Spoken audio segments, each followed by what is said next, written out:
Imagine being such a beast that you conquer the entire martial arts world using nothing but your bare hands. That is Dan Wuzing for you, the legendary Fist King who made everyone his footstool without needing a single blade. But even the biggest gigachads have bad days, and our boy is currently having the worst one ever. He is covered in blood and breathing his last after getting jumped by a mysterious group that clearly did not play fair. Most of the fodder is already dead, but 2 absolute units are still standing, looking way too smug for their own good. Wuzing is hurting bad, but he is still staring them down like the predator he is. Suddenly, the sword demon decides to show everyone why he is a walking red flag. When one of his own men begs for help, this psycho literally slices through his own subordinate just to get a clear path to Wuzing. Talk about toxic management. Wuzing spots the symbol on that jagged blade and realizes he is dealing with the notorious demonic faction. These guys are the ultimate trash of the Jianghu, and they finally managed to corner the king. Even with 1 foot in the grave, the Fist King is still the king of arrogance. He looks the sword demon in the eye and makes a wild vow to end his life in exactly 10 attacks. He is basically telling them that even on his deathbed, he is still their father. The battle kicks off and it is pure chaos. Wuzing is throwing hands like a god, but something is seriously off. Despite his insane skill, his punches are barely grazing the enemy. Our boy is getting frustrated because his internal GPS is failing him. Every time he aims for a weak spot, he misses. He starts feeling this weird, invisible pressure holding him back, like a total lag in a high-stakes boss fight. Turns out, it is not lag, it is a cheat code. That shady guy with the fan is using invisible strings to restrain Wuzing's movements. It is a total 2-on-1 scam, and the Fist King is realizing he has been played. The sword demon moves in for the kill, gloating that the reign of the Fist King is officially over. Wuzing takes a massive hit, and his vision starts to fade as his legendary strength finally leaves his body. As the light leaves his eyes, Wuzing has only one final regret. He does not care about his title or his life, he just wishes he could have landed one more solid punch on that smug sword demon's face. And just like that, the legend dies. But wait, the plot armor is strong with this one. Wuzing opens his eyes and finds himself in a luxury safe house on Zhohua Mountain. He is surrounded by servants calling him first young master and acting like he is some fragile porcelain doll. He stumbles over to a mirror and nearly has a heart attack. The face staring back at him is not his rugged, battle-hardened self, but some pretty boy he has never seen before. He is desperately checking his face to see if it is a mask, but nope, this is his real skin now. He realizes the demonic faction could never pull off a soul swap this perfect, or they would already own the world. This is 100% a classic reincarnation trope, and he is stuck in the body of someone else. Wuzing tries to do a basic movement and realizes this body is absolute garbage. He feels as weak and wobbly as a newborn fawn. The legendary Fist King is now trapped in a physical form that probably struggles to open a pickle jar. He starts digging through the room and finds letters addressed to Li Jineon, the eldest son of the Yunhe merchant group. Turns out, this Jineon was a legendary loser who spent all his time on gambling, debt, and chasing women. Wuzing is beyond disgusted by his new identity. Suddenly, a physician named Gong Sun Miang bursts in, acting all worried about the young master's health.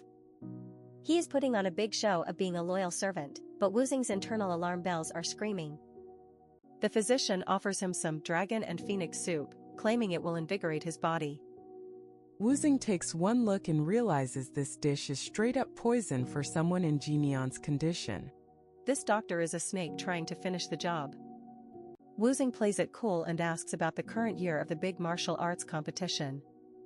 When he hears it is the 200th one, he realizes he has only been dead for a very short time. His enemies are still out there, probably celebrating their win. After kicking the suspicious doctor out, the former Fist King cracks his new knuckles. He is surrounded by snakes and losers, but he is actually happy. His killers are still alive, and he makes a vow to hunt every single one of them down and end them with one punch. You know your life is a mess when your own servants are traumatized just because you ate breakfast. Our main man Li Jineon is currently devouring enough food to feed a small army. And the maids are acting like they have seen a ghost because he usually just sips on sad, watery porridge. Look at this absolute unit. He is fresh out of a workout, dripping with sweat and aura, telling the servants to keep the meals this heavy from now on. The girls are whispering that he has finally gotten healthy, but little do they know, the soul inside this body has zero interest in being a frail rich kid anymore. Just as he is enjoying his meal, this rat-faced physician named Gongsun Mian creeps in with a fake smile that screams, "I am the low-tier villain of this arc." Jinian is already annoyed because this man is groveling like a professional simp, and honestly, the fake politeness is making our hero want to skip dessert. The old man thinks he is being clever, but Jinian is literally staring through his soul. He cannot understand why this physician is putting on such a pathetic performance, so he decides it is time to start poking the rat to see how fast it squeaks. The physician tries to play the "I missed you" card, claiming he could not endure the loneliness without checking on his favorite patient. Jinian just sips his tea, looking at the man's fake concern and thinking about how much effort the old geezer is wasting on this act. Our hero goes straight for the jugular, asking if the old man was trying to seduce him with that dragon phoenix soup. The physician nearly chokes on his own spit, desperately trying to claim it is just a nourishing tonic for his health. Nice try, old man, but your acting is a solid 0 out of 10. Jinian casually drops the bomb that he thought the soup was actually poison, and the look on the physician's face is pure gold. Gongsun tries to play the "I am your personal doctor" card to save face, even threatening to leave if he is not welcome, but he is clearly sweating buckets now. You do not just walk out on the Fist King. Jinian hits him with a terrifying glare, reminding the old man that he is the master of this villa, not some guest. He plays it off as a joke a second later, but the physician is officially shaking in his boots. It is time for some psychological warfare. Jinian orders the rat to bring writing tools so he can dictate a letter. He starts talking about his severe illness and how his life is stubbornly long, basically trolling the man who has been trying to kill him this entire time. The physician stops writing because the words are hitting a little too close to home. Jinian's eyes turn cold as he asks why the old man stopped. The tension in the room is so thick you could cut it with a sword, and the old man realizes the weak master is gone. Boom. The mask is off. Jinian tells the old man straight up that he is not the Li Jinian of the past anymore. He is done playing games with a bottom-tier assassin who thinks he is a doctor. Here is the science lesson for today, that dragon phoenix soup might be a tonic for a healthy person, but for someone as ill as Jinian was, it is a lethal poison. Our hero reveals he knew the physician was secretly checking his pulse to see why he had not kicked the bucket yet. Imagine the audacity of this man, pretending to be shocked while his fingers were literally searching for a death rattle. Jinian kicks everyone out of the room, leaving just him and the traitor for a little heart-to-heart conversation involving a lot of intimidation. He demands the name of the mastermind behind the assassination attempt. The physician tries to play the kind old man one last time, but Jinian just sighs at the stupidity. He knows this rat is not working alone, and he wants the big fish. Finally, the villain shows his true colors. Gongsun's eyes turn red with bloodlust as he realizes his cover is blown. He decides that if he cannot poison the master, he will just kill all the servants and silence everyone manually. Talk about a massive red flag. The physician pulls out a needle, but he is bringing a toothpick to a nuke fight. Despite the intense pain in his weak body, Jinian moves like a blur, slamming the traitor down while casually holding a piece of chicken. That is what I call multitasking. He tells the old man not to get distracted while he is talking. Even though his body is screaming in agony and he feels pitifully weak, the Fist King is already planning his recovery. He needs to get his strength back fast so he can start hunting the rest of these traitors. He suspects the entire Yunhe merchant group might be involved, which is a pretty big problem for a guy who can barely stand. Suddenly, a massive headache hits him like a freight train. It turns out, the original owner of this body had some baggage he forgot to mention. A flood of memories from the original Li Jinian starts rushing in. We finally see the truth. He was the disappointing eldest son, a total loser, who was neither smart nor strong compared to his overachieving younger brothers. The memories show a man who tried to buy respect with money, failed miserably, and then spiraled into a depraved life of pleasure to numb the pain. By the time he realized he was a clown, he was already exiled to this mountain villa to die quietly. This original kid was a textbook example of a rich simp who lost his way. He neglected his health so badly that his family basically threw him in the trash. But for our reincarnated king, this is not a tragedy, it is an opportunity. Genion realizes that even though the original owner was a waste of space, the body itself is actually innately gifted. With his past knowledge of martial arts and a few expensive elixirs, he can turn this trash-tier vessel into a god-tier weapon. He looks at his piles of gold and laughs. He might be exiled, but he is still filthy rich. He can afford every rare elixir on the market to speed up his training. As for the physician? Well, let us just say he is currently providing nutrients for the villa's garden. Fast forward one whole year later. The villa looks peaceful, the cherry blossoms are falling, and the servants are going about their day. But the man inside that building is definitely not the same sickly loser who arrived a year ago. A guard from the Yunha merchant group named Mok Siap arrives at the gate with a letter, probably expecting to find a dying man or a corpse. He asks the maid where he can find the young master, acting all smug and superior. The guard walks into the training area and his brain literally stops working. He is looking for a frail, depraved rich kid, but instead, he finds a man with a back like a mountain range and enough muscle to crush a boulder with his bare hands. Mok Siap is frozen in pure shock. The lacking eldest son has transformed into an absolute beast. Genion turns around, dripping with sweat and pure main character energy, ready to show the merchant group that the king has officially returned. While most people are out here struggling to stay awake, our boy the former Fist King has been busy grinding. A few seasons have vanished, and he is officially done with the tutorial phase, successfully manifesting his energy core and engraving survival martial arts directly into his new muscle fibers. Look at this absolute unit mastering techniques like enlightened mobility and a rapid stride. He is even flexing with the fourth phase of the White Lightning 10-phase art. He is basically a walking cheat code now, but in his head, he is still thinking he is too weak. Talk about high standards. He is out here practicing his moves like a beast, turning a simple training session into a visual masterpiece. Everything was going smoothly until he decided that a falling leaf was the perfect target to test his speed. Spoiler alert, the leaf never stood a chance. Even after slicing through nature itself, he is still grumbling that it is not enough. This man has the mindset of a pro gamer in a bronze lobby. He is sweating, he is shredded, and he is ready to ruin someone his whole career. The training montage gets interrupted by Mok Siap from the guard squad, and the poor guy looks like he just saw a ghost. He is looking for the frail, pathetic young master he used to know, but instead, he is staring at a literal Greek god. Siap is having a full-blown internal crisis because the transformation is just too much to handle. Where did that frail-ass kid go? He is holding a letter from the main clan, but he is too busy being traumatized by Genion new aura to even speak properly. The letter brings some spicy family drama. The big boss of the Yunha merchant group has collapsed and is now bedridden. Genion is not buying it, though. The letter is suspiciously vague about the details, making him realize something fishy is definitely going on back at home. It turns out the merchant group is being bullied by the Ouyang clan. These clowns have been extorting them with protection fees that are snowballing into insanity. Imagine paying for protection and then getting zero help when things actually go south.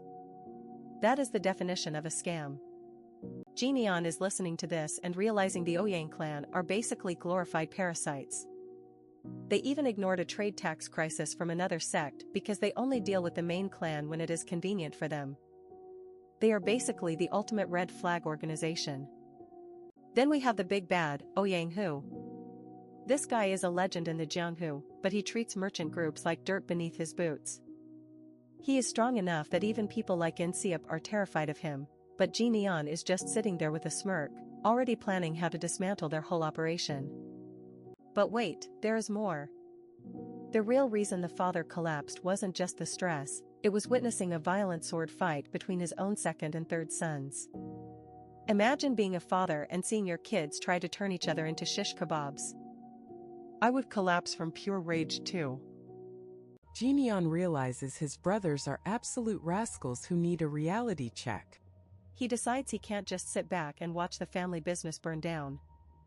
He announces he is going back himself, and the guard looks like he is about to faint again. He tells Inseop to keep the letter because he is done reading. The vibe has shifted completely. Our protagonist is no longer the local disappointment, he is the storm that is approaching. The guard is left thinking that the young master has completely changed into a perfect martial artist. Back at the headquarters, the news of his return hits like a comedy special. The guards are literally spitting out their drinks and laughing. They think the idea of the infamous good-for-nothing becoming a martial master is the joke of the century. Little do they know, the joke is on them. They are calling him a scoundrel and mocking his past reputation. One guy even jokes that if Genion is a master, then he must be a legendary master himself. Meanwhile, Vice Captain Han Yeep is in the background, being the only one with half a brain cell, sensing that something is different. Han Yeep recalls that even as a kid, Genion had a fine physique, but he is still skeptical. The atmosphere gets heavy when they realize the young master has already arrived. The guards are still whining, asking if they really have to greet that good-for-nothing.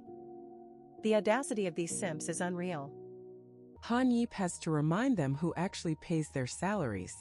He tells them to stop whining and get moving. They are about to meet a version of Genion that will make them want to reconsider every life choice they have ever made. Genion arrives at the massive estate and even he is impressed. The scale of the wealth he inherited is insane. It is basically a palace built on merchant gold. He is walking in like he owns the place, because, well, he basically does. He notices the atmosphere is colder than a freezer. Not a single person is there to welcome him properly. He realizes his past self was such a disaster that even the servants are probably hiding. He sends his maids to rest and prepares to face the music alone. Suddenly, the guard squad appears, swords raised in a formal salute. It looks cool, but the tension is thick enough to cut with a blade. Han Yeep steps forward to officially greet him, and everyone is waiting for the old Genion to say something stupid. Instead, Genion politely thanks them for their service. The entire squad goes into a state of shock. They were expecting a tantrum or an insult, but instead, they got a refined nobleman. The vice captain is relieved, but the subordinates are losing their minds over how healthy he looks. Just as things were getting peaceful, the third son, Li Jian, enters the chat. This guy is the definition of a small-energied brother.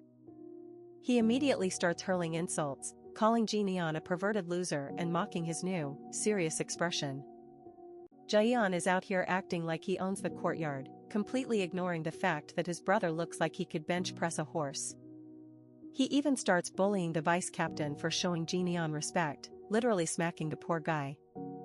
This kid really chose violence today. Han Yeep takes the hit, but Genion's eyes are turning cold. He is watching his arrogant little brother act like a total psycho. The guards are terrified, thinking Genion is about to get bullied again just like the old days. They have no idea what is coming. Jian is still yapping, calling Genion an insane bastard for even looking him in the eye. He thinks he is the alpha because the father is bedridden. He is even threatening to teach his older brother a lesson. Talk about a death wish. Genion has heard enough. He grabs his brother with a grip that probably feels like a hydraulic press. The arrogance on Jian's face starts to flicker as he realizes he can't move. The perverted brother he knew is gone, there is only the Fist King now. With zero effort, Genion forces his arrogant younger brother to his knees. The sound of Jian hitting the floor is music to our ears. The guards are standing there with their mouths open, unable to process that the good-for-nothing just neutralized the family bully in seconds. Jian is screaming and crying like a spoiled brat, but Genian's presence is overwhelming. He leans in close, his aura suffocating the room. He firmly reminds the little rascal that from now on, he will address him with proper respect as big brother. The lesson in manners is officially in session. Genion isn't just back, he is here to clean house. If this is how he treats his own family, the Ouyang clan better start writing their wills right now. The king has returned, and he is not taking any more trash. Jaeyeon is left trembling on the floor, his pride shattered into a million pieces. The guards realize that the power dynamic in the Yunha merchant group has shifted forever. The era of the frail young master is dead, and the era of the Fist King has officially begun. As Jineon walks away, leaving his brother in the dirt, the message is clear: don't mistake kindness for weakness. He is heading straight for his father's room, and anyone who stands in his way is going to get a first-class ticket to the hospital. The return of the heir is the beginning of a total nightmare for his enemies. With his father ill and his brothers acting like fools, Jineon is ready to take the reins and show the world what happens when a legend gets a second chance at life. Look at Lee Hwayeon sprinting like he is late for a limited-time sale. The second son of the Yunha merchant group hears his brothers are having a cage match and rushes to his father's chambers, probably expecting to see a murder scene. He bursts in and finds a sight more confusing than a math exam. The arrogant third son, Jaeyeon, is usually a loudmouthed brat, but right now? He is as quiet and trembling as a kitten in a thunderstorm while facing his older brother. RMC, Jineon, is giving off that "I am done with your nonsense" energy. He is holding the brat by the collar, looking like he is about to toss out the trash, while Hwayeon just stands there with his glasses fogging up from the sheer confusion. Jineon drops a casual but terrifying warning. He tells his little brother that wielding a sword against family is a one-way ticket to a brutal beating. It is the ultimate big brother talk, and Jaeyeon is officially humbled and terrified for his life. The onlookers are absolutely losing it. They cannot believe this is the same weakling they used to push around. Jineon looks like he ate a badass fruit for breakfast, and Hwayeon is struggling to reconcile this commanding beast with the brother he once knew. Jaeyeon is literally crying in the corner now. It is glorious. Imagine being such a failed bully that your weak brother turns into a literal demon and makes you question your entire existence with just a look and a slap. Hwayeon notes that Jineon is a completely different person. Our former Fist King just gives him a knowing, savage smile that basically says you have no idea. The transition from local simp to absolute unit is officially complete. Jineon starts digging through the internal records and realizes the family business is basically a Swiss cheese of traitors. He notices a disturbing pattern: every single new hire is a plant from the Oyang clan. He connects the dots faster than a conspiracy theorist. The doctor who tried to poison him and all these guards are part of a massive infiltration led by a snake named Oyang Hu. The house is literally crawling with pests. Time for a quick loyalty check.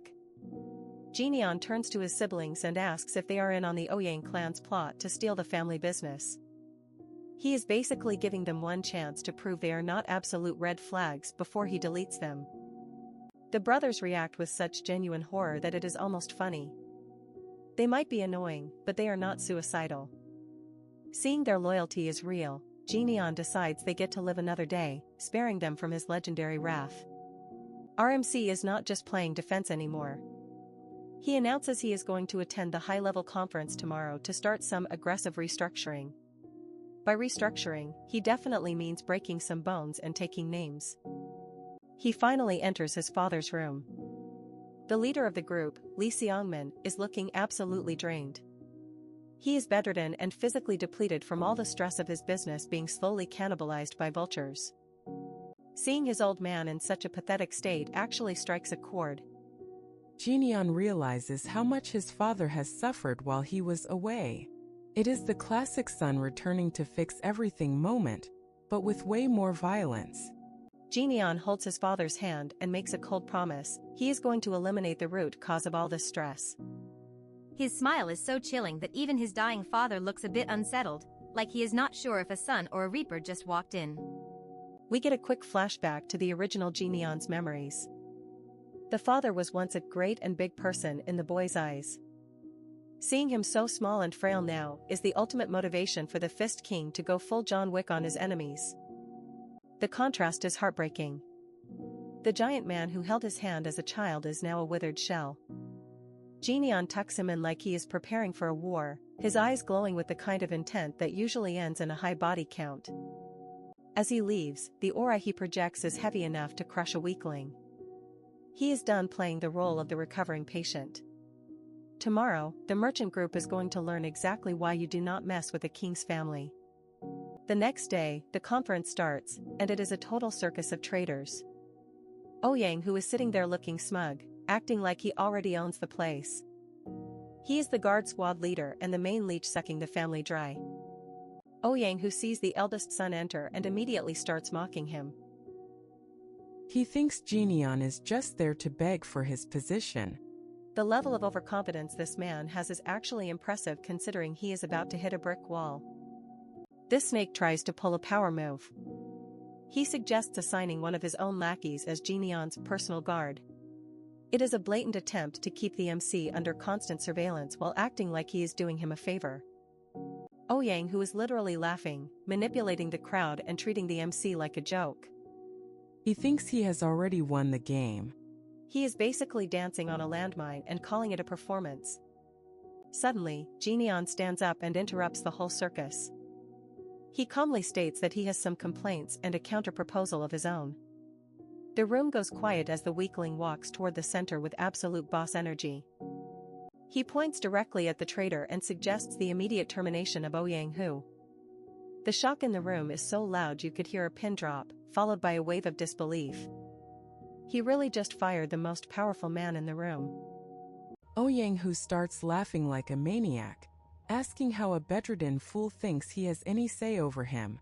He thinks influence and muscle are everything, completely unaware that he is talking to a man who could flatten him with a finger. The MC lets out a punch that literally shatters the ground and the traitor's confidence. The shockwave alone is enough to remind everyone that the Fist King is back. He asserts his authority, declaring that the Yunha merchant group belongs to him alone. Dust settles as Genion looms over the terrified master. He reminds the traitor that he forgot who the real owner is just because he gained a little influence. The message is clear, the cleanup has officially begun, and nobody is safe. Imagine being so slow that you can't even keep up with the guy you're supposed to be advising. Waiyan is struggling for his life while Genion marches toward the General Assembly like he's about to collect a debt. Our young master isn't just going for a walk, though. He's about to fire the local powerhouse, Guard Captain Ouyang Hu. He drops some cold truth on the way, explaining that in the Jianghu, if you let people underestimate you, you're basically asking to be eaten alive. Look at the Yunha merchant group, it's being devoured as we speak. They step into the assembly and it's looking like a reunion for the Ouyang clan. The place is crawling with them, and the atmosphere is thicker than the plot armor of a generic cultivation protagonist. Genion isn't even flinching. He's got that older brother energy, telling everyone to relax while he handles this mess. It's funny how the people who think they've already won are always the easiest to trigger. And right on cue, we have our first volunteer for the Darwin Awards. Some random guard actually has the audacity to draw a sword against Genion. The room goes wild, calling him a troublemaker and a madman, but Genion just stands there like he's waiting for a delivery. It's pure comedy watching these extras get worked up over a guy who could probably end them with a sneeze. Genion finally decides to educate this little punk on basic workplace etiquette. He asks if it's normal to draw a sword against your employer, reminding them that they're basically signed up for a death wish. Then he turns his attention to the big boss, Ouyang Hu. He says he feels a bit bad for ruining the captain's retirement plans, which is savage considering the captain's retirement plan was basically stealing the whole company. Time for the receipts. Genion starts exposing the captain's dirty laundry, revealing how he used physician Gong Sun Myung to try and assassinate him while he was supposedly resting. He even details the captain's brilliant plan to make the siblings fight each other so their father would collapse from the stress. It's a classic villain move, trying to take over the group without lifting a finger, but Genion is about to flip the script. The captain tries to laugh it off as a delusion, but Genion drops a bombshell that shuts everyone up. That physician who was supposed to kill him? Yeah, he's already dead. Genion dispatched him in a single strike. He even has the nerve to tell the captain not to be too sad about it. He roasts the captain's work ethic, saying if you're going to steal a major merchant group, you should at least put in some effort. Ouyang Hu finally snaps, calling him an arrogant brat and launching a murderous attack. He really thought he had him, but Genion is basically a walking cheat code now. A massive surge of blue lightning energy erupts, blocking the strike effortlessly. The captain's face when he realizes his prey is actually a predator is worth more than the entire merchant group's inventory. The whole room is in a state of absolute shock. Lightning energy? Since when did the weak little young master become a martial arts prodigy? Genion is just standing there, complaining that it's not very nice to strike someone who just finished recuperating. He's being so cocky it's almost illegal, treating the captain like a confused little chick that just learned how to fly. The captain tries to save face by demanding an official duel, thinking his years of experience will save him. Genion agrees, but he ups the stakes because he's just that extra. He doesn't want a regular duel, he wants a life or death struggle. No holds barred, no mercy, just one guy walking away. The captain is smiling like he's won the lottery, but we all know he's just bought a front row ticket to his own funeral. The captain starts yapping about how Genion might have some skill but lacks experience. He thinks he's teaching a lesson, but Genion is the one who's about to school him. When the captain blathers on about the difference in their experience, Genion basically tells him that he's 100 years too early to even speak that word to him. The disrespect is legendary. The fight kicks off and it's not even a contest. Genion activates his enlightened mobility art and starts moving so fast the captain's eyes can't even track him. Ouyang, who is sweating bullets now, wondering where this insane strength is coming from. He's being pushed back by a guy he thought was a total pushover, and the realization is hitting him harder than Genion's fists. Genion is putting on a masterclass in how to humble a fake. The pressure he's radiating is so intense that the captain feels like he's facing a literal god of war. Every strike the captain throws is countered, and every move he makes is anticipated. The witnesses can only watch in silence as the supposed master gets dismantled by a guy who's treating the whole thing like a light warm-up. Ouyang, who tries one last desperate sword art, screaming that he won't lose to a brat. But Genion is already behind him. Using his rapid stride, he appears in the captain's blind spot and whispers a cold farewell. One final, devastating blow sends the captain flying through the floor, ending the fight and the captain's career in one go. It's a clean finish for a guy who talked way too much. The dust settles and the silence in the room is deafening. Genion's father is looking at his son like he's seeing a ghost, and the rest of the assembly is too scared to even breathe. The captain is lying in a heap, bleeding and broken, while his loyal guards are having a collective existential crisis. They start running toward him, crying out for their captain, but the power dynamic has already shifted forever. Genion looks at the remaining Ouyang trash and asks if they want to join their captain in the afterlife. One guard tries to be smart and testifies that the duel was fair, probably hoping to keep his head. Genion doesn't care about their excuses, though. He declares that he'll take full responsibility for any grudges or revenge the Ouyang clan wants to bring. He's basically inviting them to try him, and nobody is brave enough to take the bait. Our young master then gives a speech that actually has some heart. He says the Yunha merchant group doesn't belong to parasitic scum like the Ouyang clan. It belongs to his father, the loyal guards who welcomed him back, and even the stable hands who were just happy to see him eat.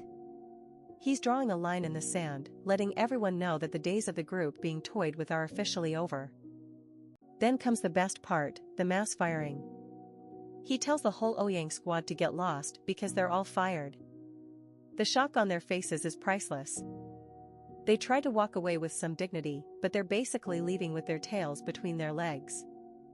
The loyal guard squad is trying to celebrate, but their leader tells them to be ashamed for just standing by and watching. At least they're on the winning side now. To wrap things up, Genion orders the chief administrator to buy him the highest quality elixir available. He's taking full advantage of his new position to boost his training even further. He's also planning to rebuild the guard squad and already has some specific, powerful people in mind. The chapter ends with a mysterious new character looking interested in Genion, proving that the real fun is just getting started. We are jumping back a few days to see our MC's first official day at the Yunha Merchant Group, and let me tell you, his first impression of the staff is absolute trash. He is looking at these high-level employees and realizing they are basically just professional leeches living off his family's hard work. While the real workers are grinding themselves to the bone, these lazy bums are slacking off and treating the company budget like a personal lottery win. RMC is already planning a massive HR purge because he cannot stand seeing these red flags walking around his building. He sits down with the vice captain and makes it crystal clear that they need some real muscle to replace the corrupt guards he is about to fire.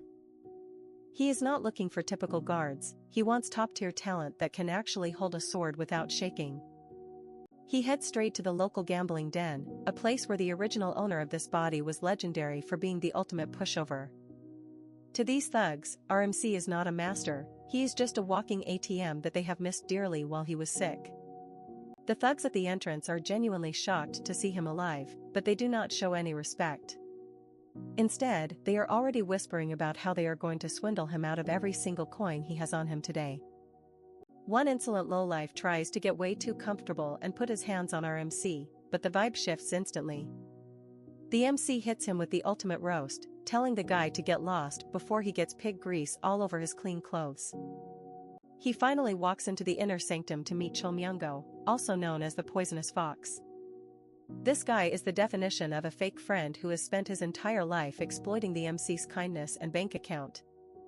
Standing guard like absolute units are the Yuck twins, the heavy hitters who keep this illegal operation running. RMC takes one look at them and realizes these guys are the real deal, unlike the trash-tier boss they are currently serving. It turns out the history between these two was never about friendship, it was just a cycle of one-sided violence and financial extortion. Myungo is so arrogant that he openly admits he was itching for the MC to return just so he could start bleeding him for money again. While this fox is busy yapping and insulting him, RMC is just standing there with a cold stare, evaluating the twins. He is thinking it is such a waste for these two capable fighters to be rotting away under a pathetic loser like Myungo. Breaking the awkward silence, the MC decides he is done playing games and demands that the fox hand over the vault key to the entire establishment right now. The room goes silent because nobody expected the local simp to show this much backbone. He calmly starts listing the bill, calculating every single niang he was forced to invest over the years plus some heavy interest. He even adds in the medical bills for all the times he was beaten up, showing he has kept a very detailed receipt for his trauma. After doing the math, he tells them the total debt is exactly 100,000 niang. Myungo just starts laughing like a maniac, thinking the MC has finally lost his mind after being sick for so long. The fox's laughter turns into pure rage when he realizes the MC is being dead serious. He starts screaming about whether the young master has developed a death wish or if he just forgot who runs things in this gambling den. Myungo orders the twins to pin the MC to the ground so he can straighten him out with another brutal beating. He thinks he is about to humble a spoiled brat, but he has no idea he is dealing with a literal martial arts god. The twins move in to finish the job, but the MC does not even flinch. He is looking at them with a smirk, knowing that this is the perfect moment to show these brothers exactly what a real master looks like. In a display of speed that should be illegal, the MC moves before anyone can even blink. Before the twins can even register a threat, he has already closed the distance and prepared to deliver a world of pain. With surgical precision, he shatters the wrists and ankles of both twin brothers in a single fluid motion. The sound of breaking bones echoes through the room as the two heavy hitters are neutralized in less than a second. Despite their limbs being completely destroyed, the twins do something that actually surprises RMC. They force themselves back up, showing absolutely zero fear in their eyes even though they are clearly outmatched. This display of grit earns them the genuine respect of the former Fist King. He realizes these guys are not just thugs, they are warriors with a code, and they are way too valuable to be wasted on a lowlife like the fox. He tells the twins to stay put for their own safety, basically giving them a pass because he likes their spirit. Now that the muscle is out of the way, he turns his attention to the terrified man behind the desk. Before Myungo can even scream for help, the MC uses his godlike speed to vanish from sight. He is moving so fast that he has basically become a ghost in his own former childhood playground. He reappears directly behind his terrified former friend, whispering that he is not going to warn him twice. The fox's face turns pale as he realizes the pushover he used to bully is now the most dangerous person in the room. With the twins defeated and the boss cornered, RMC is finally in control of the situation. He looks at Myungo with a savage smile, ready to collect every single penny of that 100,000 Niang debt with interest. Imagine thinking your childhood punching bag is still a weakling only to find him standing over a pile of bodies. Our boy Jineon is back, and Myungo is currently reconsidering every life choice that led him to this room. Myungo tries to play it cool, but he is shaking in his boots. He actually has the audacity to ask why Jineon was grinding martial arts levels instead of doing math during his recovery. Sorry buddy, arithmetic does not help when you are about to get folded. This clown really thinks he can end this with a surprise first strike because he still sees Jineon as a pushover. He screams about how the first hit wins, but we all know that is the classic famous last words of a soon-to-be-beaten fraud. Talk about a reality check. Jineon does not even break a sweat as he shuts down that pathetic attempt. The power gap here is wider than Myungo's ego, and the visual of him getting absolutely wrecked is pure therapy for us. Jineon hits him with a savage counterstrike that literally lights up the room. Myungo is currently experiencing what it feels like to be a side character in a high-tier cultivation manhwa, and spoiler alert, it hurts a lot. Our resident bully is now officially a floor decoration. He is lying there wondering if Jineon went through some secret hellish training just to get revenge for being bullied. Honestly, if it results in this level of satisfaction, it was worth every second. Myungo starts laughing like a total psycho, trying to mask the fact that he is terrified. He realizes his friend is now a monster, and the realization is hitting him harder than that last punch. Now comes the desperate manipulation. Myungo starts yapping about their lifelong friendship and shared history. He is trying to act like they are tight just to keep his precious keys. The level of red flag energy here is off the charts. Jineon is not buying any of this garbage. He tells Myungo to get off him because his fake emotional acting is making him physically sick. Watching a manipulator get rejected this hard is exactly why we love this series. Pivoting faster than a politician, Myungo declares they are now sworn brothers. He even tells his twin subordinates, Myungbo and Jinbo, to show respect. Deep down, he is just planning to grab the twins and run the moment Jineon looks away. Jineon checks the twins' loyalty, but then he pulls a power move. He sends them outside so he can settle the hierarchy with Myungo privately. You know it is about to get ugly when the witnesses are dismissed. Jineon drops the bombshell, he is taking the twins to raise them properly. Myungo has a total meltdown, begging Jineon to just kill him instead of taking his men. Careful what you wish for, buddy, because Jineon looks ready to oblige. The vibe goes from 0 to deadly real in a second. Jineon prepares a lethal blow, and Myungo finally realizes that this is not a game of friendship anymore. Death is knocking, and it has Jineon's face. Watching Myungo scream for his life while surrendering the keys is the peak of this episode. He went from poisonous fox to terrified puppy real quick. He officially admits defeat, handing over the leadership of the twins to our protagonist. Myungo tries to cope by saying the Yunha merchant group is a better place for the twins than a trashy gambling den. It is a logical argument, but he looks like he wants to cry into his leopard print rug. The ultimate humiliation happens when the twins just walk away with Jineon without even a backward glance. Myungo is left alone, calling them ungrateful bald bastards while his soul slowly leaves his body. With the poisonous fox weakened and alone, the local thugs come out of the woodwork like cockroaches. They figure it is the perfect time to kill a legend. Myungo is basically a walking corpse at this point. Just when it looks like lights out for Myungo, Jineon pulls a classic hero return. He roasts the thugs for being classless vultures who only attack half-dead men. Even after all that bullying, Jineon is still the bigger man. The biggest twist of all?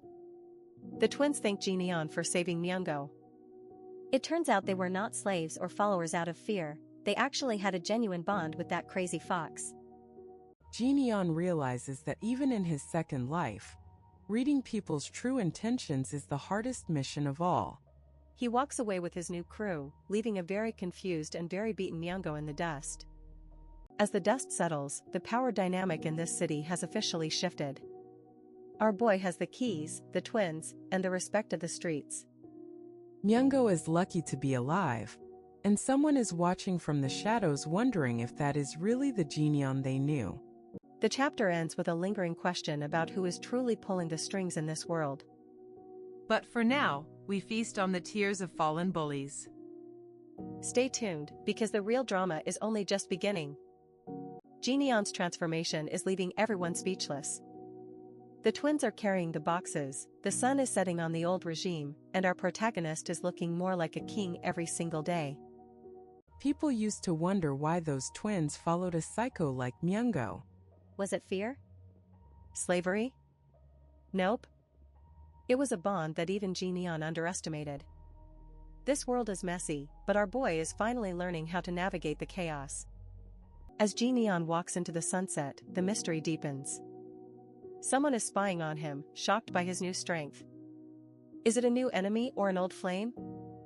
We will find out next time, you simps. Imagine coming back home after a glow-up so hard your own family thinks you are a stranger. Since Lee Jinyeon returned to the Yunha merchant group, the piece is officially dead and buried. Not only did he show up with a mountain of cash, but he brought two massive, bald bodyguards who look like they eat rocks for breakfast. His brother Hwayeon is already losing his mind because the family dynamic just got flipped upside down. Just when things could not get any more chaotic, a massive shipment rolls in like it is Christmas in the martial arts world. We are talking about legendary medicinal herbs, including the rare 100-year tuber fleece flower that people usually wait in line for since dawn. This is not just a delivery, it is a full-blown declaration that the young master is about to become a monster. Out walks Lee Seongmin, the group leader, and surprise, the old man is looking healthier than ever. Apparently, seeing his son actually do something productive for once has acted like a shot of adrenaline to his soul.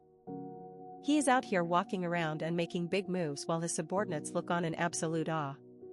Hwayeon, being the professional hater he is, sees all these elixirs and thinks he is finally getting a participation trophy. He is literally sparkling with joy, asking if there is one for him too. But the father shuts that down faster than a failed business deal, telling him that every single drop of that expensive medicine is reserved for his brother Jinyeon. The look on Hwayeon's face is pure, unadulterated pain. The group leader is not playing around with the family budget anymore. He justifies the insane cost by pointing out they already wasted way more money on the backstabbing Oyang clan and those frauds at the Little Deity sect. He is doubling down on Jinyeon, reaching out to all his big merchant buddies to buy up every high-quality elixir in existence. If his son wants to be a legend, the father is going to bankroll the entire journey. While the guards are all hyped up seeing the first young master turn into a legit martial artist, Hwayeon is over in the corner drowning in his own salt. He cannot believe he is being sidelined like a background character in his own life. He is watching his inheritance literally go down his brother's throat in the form of glowing medicine. Hwayeon finally snaps and demands to know why he is being discriminated against. The father just gives him this cold, savage smirk that says everything. He basically asks if a lazy bum like Hwayeon would even know what to do with powerful medicine. It is a top-tier roast that leaves the younger brother speechless and questioning his entire existence. Driven by pure spite and confusion, Hwayeon follows his brother to see what kind of training justifies this much investment. He expects to see some fancy sword waving, but instead, he finds Jinyeon in the middle of a workout that would make a Spartan weep. RMC is out here treating his body like a temple of destruction. Jinyeon decides to take a casual stroll, but there is a catch: he is dragging a massive boulder across the estate grounds like it is a designer handbag. Hwayeon is watching from the shadows, absolutely horrified. Who in their right mind calls dragging a literal mountain a walk? This is the moment Hwayeon realizes his brother is officially built different. After the boulder-dragging madness, Hwayeon tries to be sneaky and replicate the moves he saw Jinyeon use to humiliate Oyang-hu. He is out there swinging his sword, trying to figure out the secret sauce behind the MC's power. Little does he know, the former Fist King has eyes in the back of his head and has been watching him the whole time. Jinyeon jumps out and scares the life out of his brother before delivering a brutal critique. He tells Waiyan that his recreation of the captain's technique was actually spot on because it was just as sloppy and pathetic. Imagine getting roasted for being too accurate at being bad.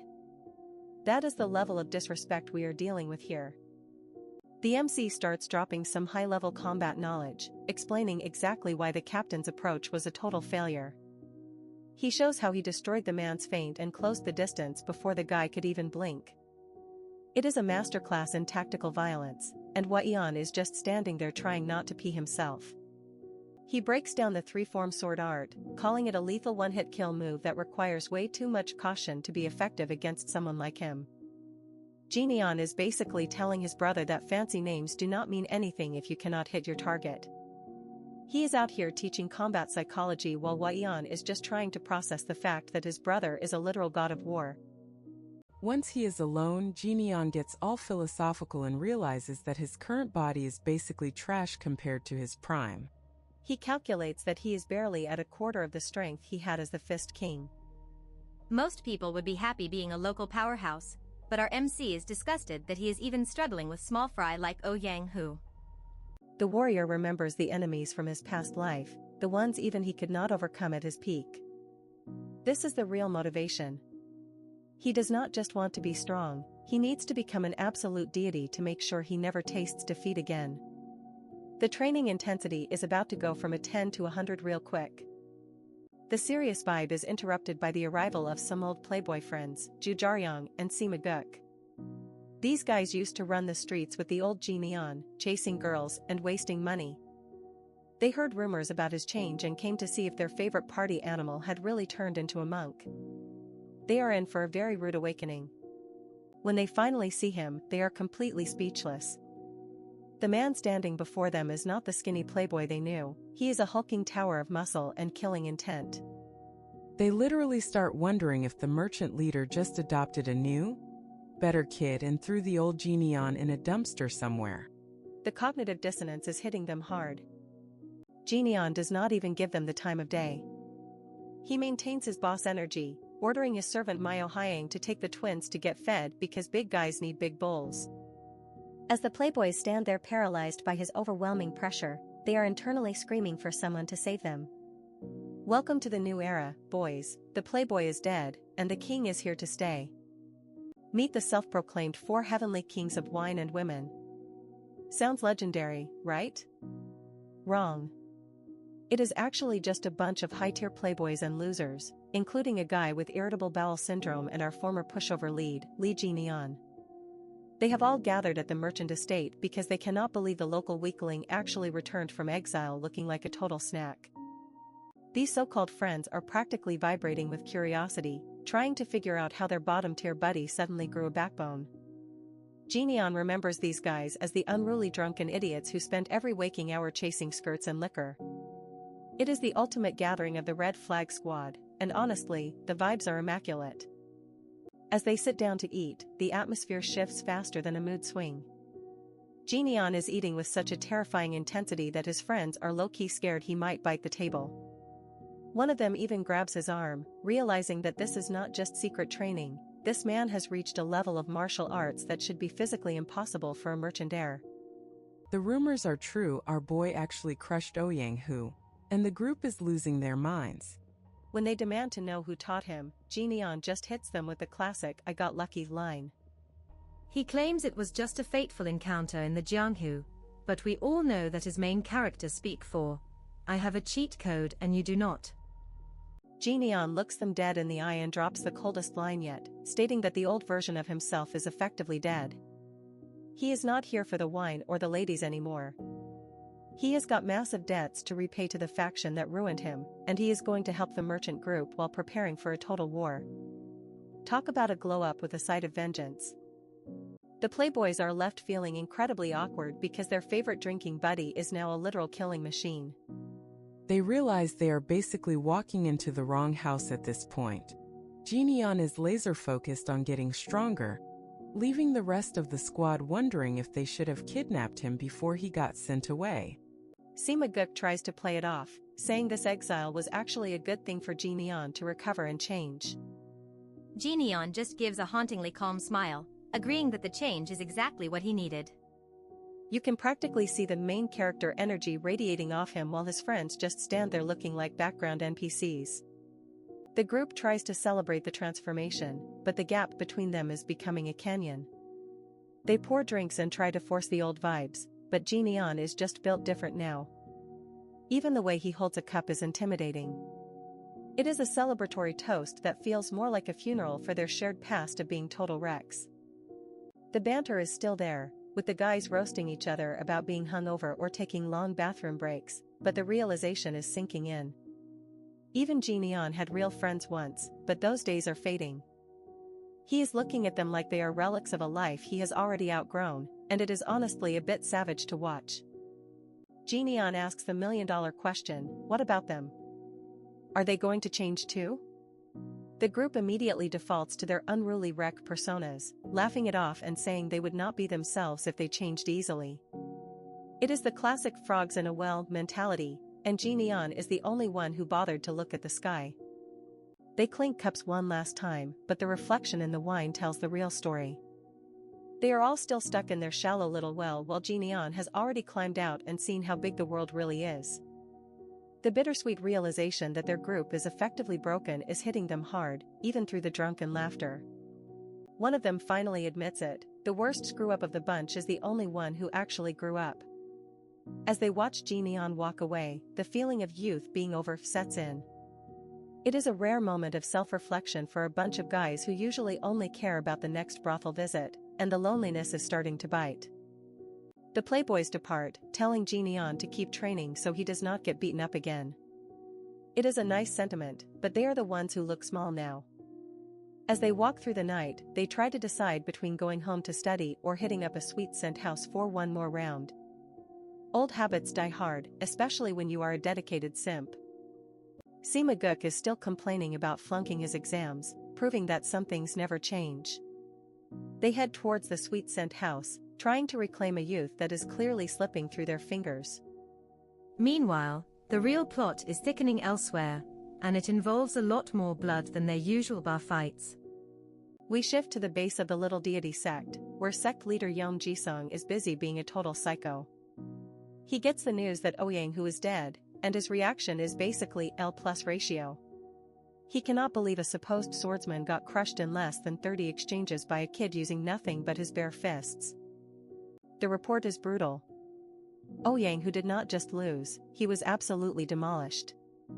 The sect leader shows zero sympathy for his fallen friend, mocking him for being a disgrace to the martial world. This guy is a textbook red flag, caring more about the sect's reputation than the fact that his top guy just got turned into a floor mat. Yeom Jisung is obsessed with the fact that Jineon used fists against a sword. He calls it a total disgrace and refuses to even consider the idea of revenge because it was a fair duel. But do not let that fool you into thinking he is a man of honor. He's just a different kind of snake with a much bigger appetite. The sect leader claims they are not thugs, but his actions tell a different story. When a subordinate mentions their friendship with the deceased, Yeom Jisung literally strikes them down. This guy is a cold-blooded monster who thinks befriending a corpse is for losers. He wants the body cleared out immediately so he can focus on the real prize. The real prize is, of course, the massive wealth of the Yunha merchant group.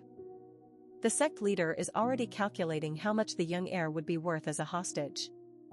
He does not care about Ouyang-hu, he cares that the merchant group stopped paying their protection taxes. It is all about the money, and he is ready to burn everything to get it. Yeom Jisung is a master manipulator, already planning his next move while sipping his drink. He views the merchant group's defiance as a direct insult to the little deity sect. He is wondering just how much a master negotiator like Lee Seongmin would pay to get his precious son back. This is not a duel anymore, it is a high-stakes kidnapping plot. Back at the estate, Simaguk comes running back in a total panic. He has heard the rumors that the little deity sect is about to launch an all-out assault. He is terrified because Ouyang-hu is gone and the house has no proper guards left. He is ready to go beg for help, but Jineon is just standing there looking like he is bored. Jineon knows exactly what is up. He recognizes the little deity sect as the same group of backstabbers who were working with Ouyang-hu all along. While Sima Guk is having a mental breakdown, our lead is already 3 steps ahead. He is not going to wait for them to attack, he is going to bring the fight to their front door. Jineon drags a terrified Sima Guk to the guard warehouse and tells him to gear up. The plan is simple, they are going to raid the sect's stronghold and finish them off before breakfast. Sima Guk is realizing that his friend is not just strong, he is actually insane. They are heading into a base swarming with guards, and Jineon is yawning like it is a grocery run. They arrive at the heavily fortified base, and it is crawling with countless guards. Sima Guk is desperately asking for a genius plan, but Jineon has something better. He is tapping into his past life as the Fist King, deciding that for today, he is going to handle things the old-fashioned way. It is time for a total massacre, and the little deity sect has no idea what is coming for them. Imagine being so addicted to catching hands that you have never once backed down from a fight since you were a literal toddler. Meet Dan Wuzing, a man who treated every day like a round of Street Fighter. From a wandering orphan with nothing to his name to the absolute unit known as the legendary Fist King, this man's entire personality was built on the thrill of the brawl.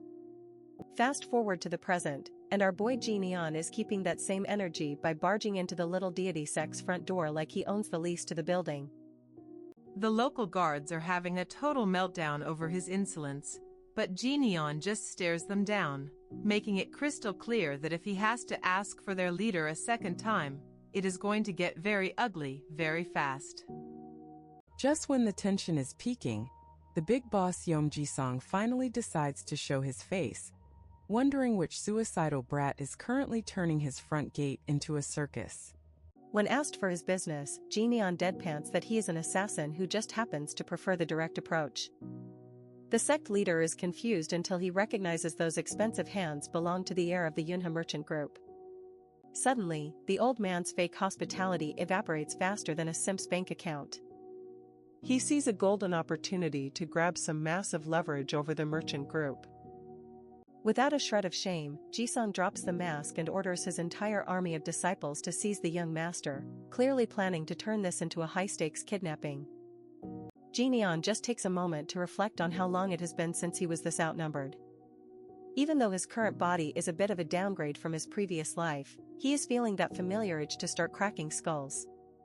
The fight kicks off with a level of violence that would make a horror movie villain blush. Jineon starts tearing through the sect members like they are made of wet tissue paper. It is a total massacre as the disciples realize their fancy swords are useless against a guy who is sending them into orbit, using nothing but his bare fists in pure spite. The survivors are left in total shock, staring at this monster who doesn't even feel the need to draw a weapon to humble an entire room full of trained warriors. Realizing his goons are just fodder, Yeom Ji-sung pulls out a hidden, ridiculously expensive projectile weapon, desperate to end this nightmare before he loses his entire payroll. In a move that defines red flag behavior, the sect leader fires a massive volley of steel spikes right through his own disciples just to get a shot at Jineon. Talk about a toxic workplace. RMC is genuinely disgusted by this level of cowardice. He notes that even the lowest, most depraved thugs in the underworld would look down on a leader who treats his men like human shields. To the total disbelief of everyone still breathing, Jineon draws a dagger and starts deflecting every single steel spike midair with the kind of precision that shouldn't even be legal. He admits that while he used a blade as a one-time special exception for this mess, he still prefers to finish things the old-fashioned way. The sect leader is officially in full-blown panic mode. It finally clicks for Ji-sung that he isn't fighting a sheltered rich kid. This boy's combat instincts and cold-blooded efficiency are those of a seasoned veteran who has seen more blood than a trauma surgeon. Desperate to save his own skin, the old man starts babbling about bribes, offering to pay Jineon handsomely if he just agrees to spare his miserable life. Jineon just looks at him with pure contempt. He is not interested in the blood money, and makes it clear that he finds the sect leader's habit of pricing human lives like market goods absolutely revolting. The MC tells the coward to keep his coins, because where he is going, money won't be able to buy him a way out of the beating that is currently scheduled for his face. As the legendary Fist King spirit takes over, Jineon prepares to deliver the final lecture. It is not about the money or the power anymore, it is about putting down a pathetic dog who forgot his place. Yeom Jisun tries one last desperate plea, but Jineon is already mid-swing, proving once again that in this world, your bank account doesn't mean squat when you are facing a man who was born to fight. The final blow lands with the weight of 1,000 regrets, leaving the sect leader broken and the rest of the sect wondering why they ever bothered showing up to work today. Standing over the wreckage, Jineon looks down at the trash he just took out, calling the entire situation disgusting. This is what happens when you try to play games with a reincarnated legend who only speaks the language of violence. Look at this, our local playboy Sima Guk is actually trying to act like a gentleman for once. He is busy escorting a lady back from the sweet scent house, and honestly, the change of pace is almost suspicious. The girl is shocked he even knows her name, but Sima is playing it cool, claiming he has seen her around and that being Jineon's bestie makes it obvious. He is really leaning into this new good guy persona, isn't he? She tries to thank him with a bottle of top-tier Dukang wine, but he shuts it down faster than a bad blind date. He claims he is done with the brothel life for good, inspired by how much Jineon has leveled up lately. Speaking of our main man, Jineon is currently contemplating his next move while looking like a total snack. He decides that before he saves the world, he definitely needs to save his stomach because it is officially breakfast time. He is currently hosting a feast for the twin guards, Jinbo and Myungbo, telling these two absolute units to eat until they pop. The twins are low-key impressed that this merchant group feeds them 7 times a day, which honestly sounds like the dream job. But it is not all sunshine and drumsticks. Jineon is still salty about that recent ambush. He is beating himself up because his instincts were too dull to stop the surprise attack, and that is a major red flag for a martial arts master.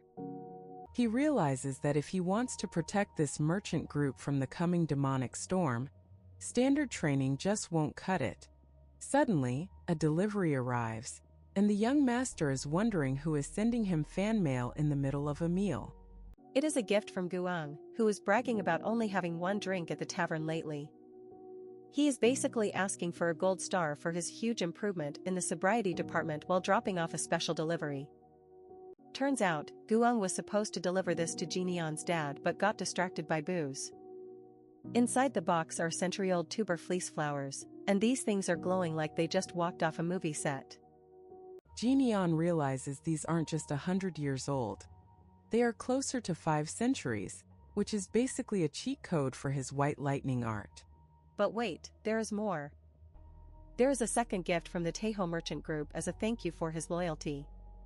He suspects his dad pulled some serious strings to get this, and when he opens the next box he nearly loses his mind. We are talking about azurite essence, the kind of legendary elixir that martial artists would literally kill their own grandma for. Back in his past life as the Fist King, he only ever saw a few drops of this stuff, yet here it is, a whole bottle. He is genuinely baffled how a simple merchant group got their hands on a treasure that even the top Jianghu experts can't find. He doesn't keep all the goodies for himself, though. He tosses some precious meds to the twin guards and tells them to hold down the fort. He is about to go into a deep cultivation session, and he needs 0 distractions while he cooks his internal energy. He sees the stash the merchant leader prepared and finally admits that having a massive bank account is the ultimate superpower. Money really is amazing when it buys you a shortcut to god-tier strength. 2 hours later, the room is glowing blue as Jineon starts the energy circulation. He describes the azurite essence as tasting like bitter trash, proving that the more it hurts, the better it probably is for your cultivation. Things start heating up, and he admits that if he were still in his old, weak body, he would have literally melted into a puddle by now. It is a painful, flavorless process, but he is determined to beat this energy into submission. The burning pain is consuming him, and trying to suppress it only makes the energy go more wild. He decides to stop playing nice and starts beating the essence down with his own willpower, creating a massive explosion of internal force. After a massive struggle, he finally settles the energy, and it is a total success. He has officially reached the 5th phase of the white lightning art, and he is feeling himself as the blue flames dance around him. But then he notices the smell, and boy, it is rancid. His body is expelling all the old alcohol waste from his pores, which is basically his body saying goodbye to the previously Jineon's trashy lifestyle. He knows he is taking a massive risk, comparing his current body to a fragile clay cup made of wet sand being shoved into a furnace. If he can't endure the heat, his whole vessel is going to shatter into a million pieces. The spirit energy of the azurite essence is putting him through the ultimate test, surrounding him in a dark, red void. He wonders if he should have been less greedy, but his face says he is ready to take every bit of power he can get. He is grinning through the struggle because he knows that if he overcomes this, his growth will be absolutely insane. He is pushing past his limits, refusing to let the elixir break him, even as the energy threatens to tear him apart. Fast forward 7 days later, and the house is dead silent. The chief administrator and Waiyan are pacing outside like worried parents because there hasn't been a single peep from Jinion's room for a whole week. The guards are keeping everyone back, but the tension is thick enough to cut with a sword. Suddenly, a massive blast rocks the building, and everyone is wondering if the young master just accidentally blew himself up. Out of the smoke and rubble, a figure emerges with glowing purple eyes that look straight up demonic. Waiyan is terrified, wondering if this is actually her brother, or some monster that just took over his body. The room is a total wreck, and the stench is so foul that everyone has to cover their noses. Waiyan is panicking, thinking her brother has suffered a total energy deviation and turned into a mindless psycho. As Jinion stumbles out looking like he just crawled out of a swamp, the guards are begging him to snap out of it. He is huffing and puffing, looking absolutely terrifying, leaving us all wondering if he actually survived the process, or if he just became the world's smelliest villain. Imagine being so overpowered that your own body starts acting like a malfunctioning nuclear reactor. Our boy Jinion is currently vibrating with enough heat to cook a 5-course meal, and his subordinates are standing there looking like they just realized they forgot to turn off the stove at home. He gives them the ultimate "stay back if you value your life" glare, warning them that if they follow him, they are basically volunteering to be vaporized. He needs to find a place to cool off before he accidentally turns the neighborhood into a giant charcoal pit. He launches himself away like a literal human rocket, leaving his confused fan club behind. The former Fist King is realizing that even though he has the soul of a legend, his current physical vessel is still a bit of a beta version that cannot handle the premium DLC power roaring inside him.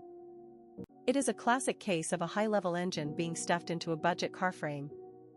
His insides are roaring and boiling, and he knows that if he does not find an outlet for this pressure, he is going to pull a full Oppenheimer on the entire Yunha Merchant Group estate.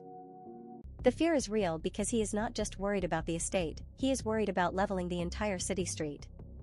Talk about a property value nightmare. He is pushing himself to the absolute limit, desperate to find a spot where he can blow up in peace without a high body count. He finally spots a remote enough location where the only things he can hurt are some rocks and maybe a few very confused squirrels. The volatile pressure is hitting the red zone, and he finally stops holding back the monster living under his skin. You know things are getting serious when the MC starts screaming and glowing like a neon sign. He cannot hold it in for a single second longer, and the air around him starts to crackle with the kind of energy that makes your hair stand on end. This is the moment where he either embraces the chaos or gets erased by it. He lets out a roar that probably shattered windows 3 towns over, deciding that if his body cannot contain the energy, he is just going to let the world deal with it. Boom! Massive pillars of white lightning erupt directly from the ground like a reverse Zeus attack. Some local martial artists are watching from a distance, probably wondering why the Earth decided to start shooting lasers at the sky today. It is peak Manhwa logic and we love to see it. After the dust settles and the rain starts to fall, we see the results of that explosive therapy session. Our master has officially hit the 8th phase of the White Lightning 10-phase art, which is basically the equivalent of getting a massive level up while your clothes get deleted by physics. He is looking absolutely shredded but also completely disheveled. If he walks back into town looking like this, he is going to go from respected master to local public menace in record time. He needs a wardrobe change, and he needs it 5 minutes ago. Walking through the streets half-naked in the rain is definitely one way to get the ladies' attention, but the whispers are getting a bit too loud for comfort. People are literally asking who the half-naked hottie is while he tries to maintain some shred of dignity. He ducks into a local clothing shop, probably scaring the owner with his "just survived a lightning strike" aesthetic. He picks out a new set of robes that actually make him look like a functional member of society again, but when he reaches for his wallet, things get wholesome. The shopkeeper pulls the ultimate "no, your money is no good here" move. It turns out that since Jinian spent his free time beating the local thugs into a pulp, the streets have actually become safe for children to play. The owner is so grateful he even throws in a high-quality umbrella for free. RMC is actually a bit touched by the gesture, realizing that maybe this whole protecting the weak gig has some decent perks. He accepts the gift and starts his quiet walk back, probably feeling like a true neighborhood hero for the first time in 2 lifetimes. He is actually starting to appreciate the peaceful vibe he helped create. It is a rare soft moment for a guy who usually spends his time breaking bones, but of course, the peace lasts for exactly 5 seconds before the comedy relief shows up. Just as he is getting into his feelings, he spots Chol Myung-go doing what he does best, running for his life from an angry mob. Some things never change, and honestly, seeing this guy getting chased through the rain is the perfect way to ground the story back into chaos. While our boy is enjoying the rain, the scene shifts to the Emperor's Assembly, where the actual old monsters of the martial arts world are having a meeting. This is where all the high-level gossip happens, and today's topic is particularly juicy for everyone except one person. Patriarch Dako Myong drops the bombshell news that a master from the prestigious Ouyang clan got absolutely clapped in a duel by some random merchant group member. The room fills with the kind of laughter you only hear from people who have too much power and not enough hobbies. The high-ranking martial artists are having a field day, mocking the Ouyang clan for losing to a commoner. They are treated like the joke of the century, and the disrespect is being served on a silver platter while the clan leaders sit on their golden thrones. Even the legendary Blade Emperor, Namgung Wu, joins in on the roasting. He compares the Ouyang clan's failure to a jester's performance, which is basically the martial arts version of saying your entire family legacy is a meme. The salt levels in the room are reaching critical mass. Patriarch Ouyang Seng is sitting there trying to play it cool, dismissing the dead master as an exile who was already kicked out. It is the classic "he was not with us" excuse that villains use when their minions fail, but nobody in that room is actually buying it. Behind that calm mask, Ouyang Seng is absolutely seething with humiliation. He is being laughed at by his peers, and he knows that his clan's reputation is currently in the gutter because of one merchant brat. You can practically see the revenge plot loading in his eyes. He vows to show the world the true, overwhelming strength of a great clan, which we all know is code for "I am going to send a wave of even stronger minions to get beaten up by the MC." Our boy Jinian has no idea he just triggered a major boss fight, but knowing him, he will probably just find it annoying. Imagine trying to enjoy a nice walk in the rain only to see your local loser getting chased by a pack of rabid thugs. Chol Myung-go is currently doing his best impression of a track star, but he looks more like a wet rat than a poisonous fox. These aggressive punks are identified as the Crimson Reaper Alliance, the latest group of bottom feeders trying to play king of the hill in the downtown district.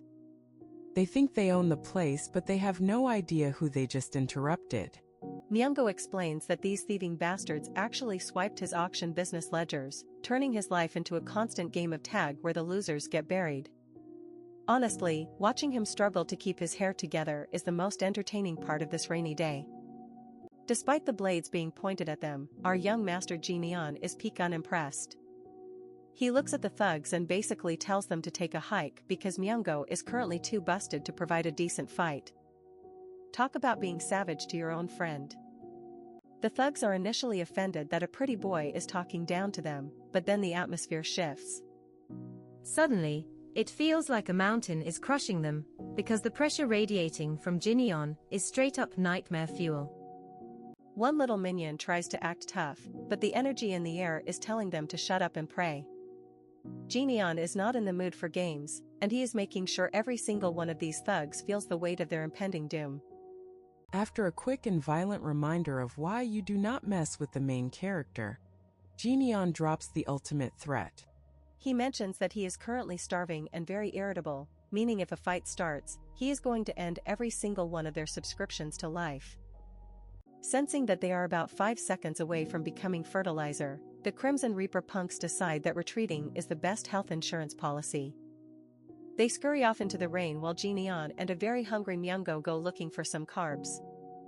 They end up at Jinpyeong Noodles, where Myungo is already making excuses like a professional simp.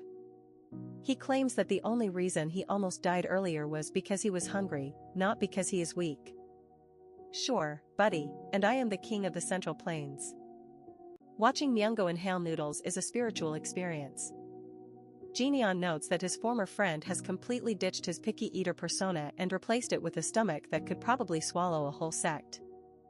As the bowls pile up, the conversation shifts to the twins, Jinbo and Myungbo. Jinian confirms they are currently undergoing a training arc that would make most martial artists cry, all to ensure they become the ultimate shields for the merchant group.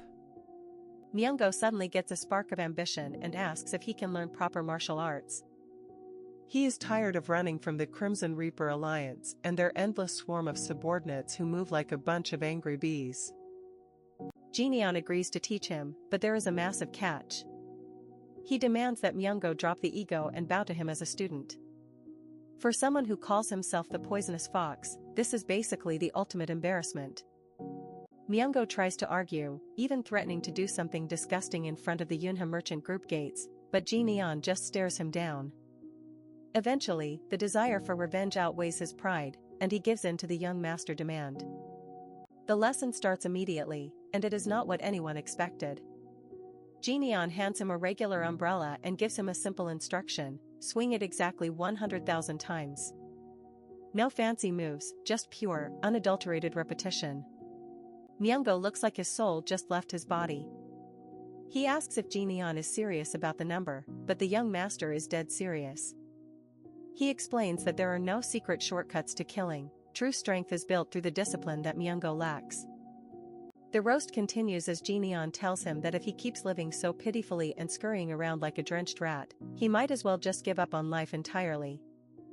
It is the kind of tough love that leaves emotional scars, but it works.